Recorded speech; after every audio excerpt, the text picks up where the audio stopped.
The continuation of the Ninjitsu escape, evasion, and survival training videos I did. Now, I pointed out to a lot of things out in the little wilderness survival course to it, which wasn't really out in the wilderness. It was just in a little wooded area between some shopping centers and a hospital. And I did that just to kind of prove that that stuff was there. Now I want to show you something here. I'm more in a city, as you can tell.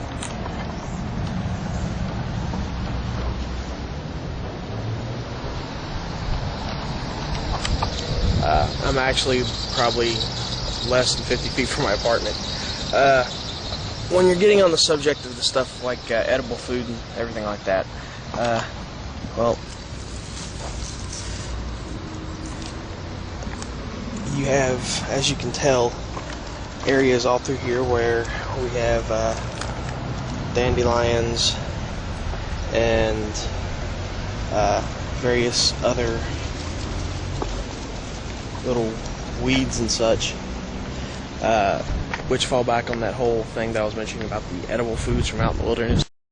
This here is actually a, if not mistaken, this is a maple leaf.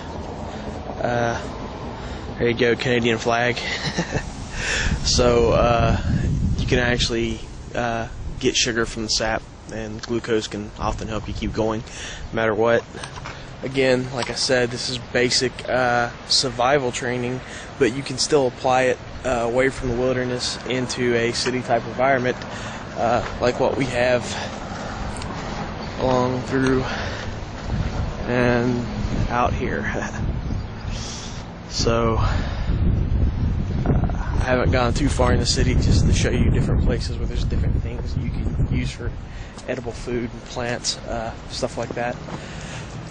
As long as you understand that, and as long as you can understand that what you're looking at, the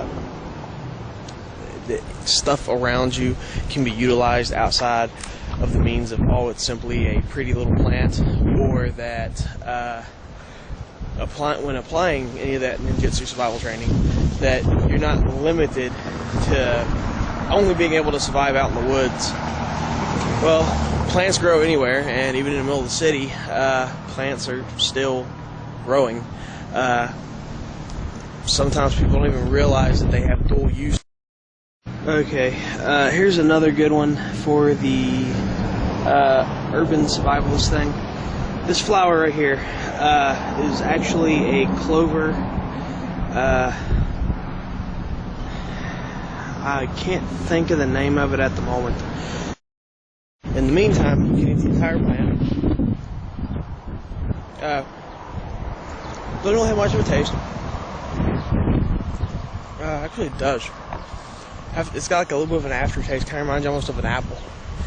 I'm gonna have to look this up, and I'll probably put a still picture of it up to show you what I'm talking about. But essentially, it's sweet, so it has a lot of sugar, a lot of glucose, and of course, any green leafy vegetable, the darker it is, the more likely it is to contain vitamins. So we have vitamins and sugar. Along the way of me pointing out various little edible plants, I'm going to grab these here and continue walking. These are buttercups. As you can tell, they are different from the other little white flowers I was eating. The leaves are more linear. They're not as rounded off as the little clover leaves of the other plant I was eating. And you have these, the little yellow flowers. Well, believe it or not, these little white flowers are edible. In fact, even the entire stalk is. Now, as I'm walking through here, I'm passing numerous budding maple trees and wild weed and everything else. So just bear in mind. And if you think that I'm suddenly out in the country because you hear stuff with trees and everything else around it and birds, let me show you how far out into the country I am. houses, cars, more houses, lots more houses. There's maybe a very tiny amount of woodland here, and that, when I say very tiny amount, I'm referring to maybe 100 feet in between yards and houses out in the suburbs. So, like I said, this will cover a lot of the more specific urban setting type of thing. Even in 100 feet of woods, you can disappear. Even in 100 feet of woods, you can find edible plants.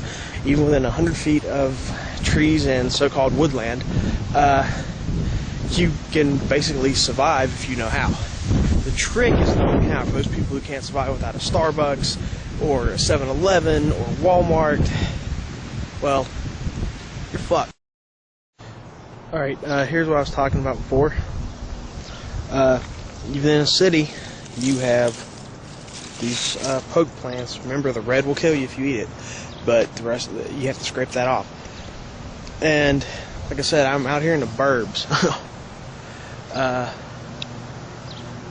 I'm not like in the deep inner city. This isn't the Compton of West Virginia, but I'm out here in the suburbs. And out here in the burbs, I'm finding little plants that I can eat. And as I pointed out earlier, I'm finding little plants that I can eat from up in the city. So, basically, I'm pretty much showing you that you don't need to be out in the woods learning to forage and survive off the land, because a lot of those things are still present in your city or in an urban environment once you get away from the idea that you're simply stuck in a city and you have to depend on McDonald's and Taco Bell and Walmart and everyone else to bring you food. It actually exists wherever you go. In fact, if you simply look in this little area here that I'm pointing to, you'll notice there's dandelions, some wild wheat, and honeysuckle, and I believe that is a very young raspberry plant, all right here within this little small area. Of course, most people don't know that they can eat or they don't realize that they can get sugar from the bottom of the wild wheat stalk. They don't realize they can eat dandelions or any of that other stuff. So here's a good situation where basically you can tell, and where I'm walking at happens to be a trail. I'll show you what I'm talking about. This is a walking trail for the city, and it deviates from the city and goes through a small suburban area, which you see in front of me. And it's nice because you have about maybe 10 feet of little woodland area on either side. Again, here's this wild poke growing. And like I said, you have about 10 feet of little woodland area on either side. And I'm using the term woodland very generically. Basically, it's anything with trees, a lot of grass, and is mostly unkept.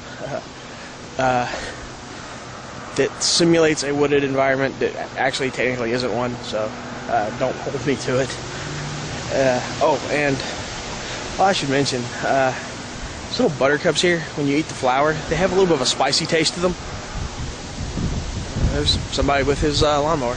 But when you eat these, they have a little bit of a spicy taste to them. But perfectly fine. Tastes almost like a spicy bell pepper.